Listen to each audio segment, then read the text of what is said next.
Lukas Kapitulo 2. Og nahitabo ni adtong mga adlawa nga may minggula gikan kang Cesar Augusto usa ka sugo nga buhaton ang usa ka padron sa tanang pumuluyo sa tibuok yuta. Kini mao ang unang padron nga gibuhat. Sa diha nga si Cirenio mao ang gobernador sa Syria.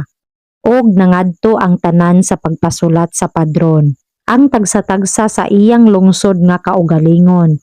Og si Jose usab mitungas gikan sa Galilea sa lungsod sa Nazaret ngadto sa Judea sa lungsod ni David nga ginganlan Bethlehem, tungod kay siya sa panimalay og sa banay ni David aron sa pagpasulat sa iyang kaugalingon uban kang Maria nga kasulunon kaniya nga nagasabak. Og nahitabo nga samtang didto sila natuman ang mga adlaw nga siya mag-anak og nag-anak siya sa iyang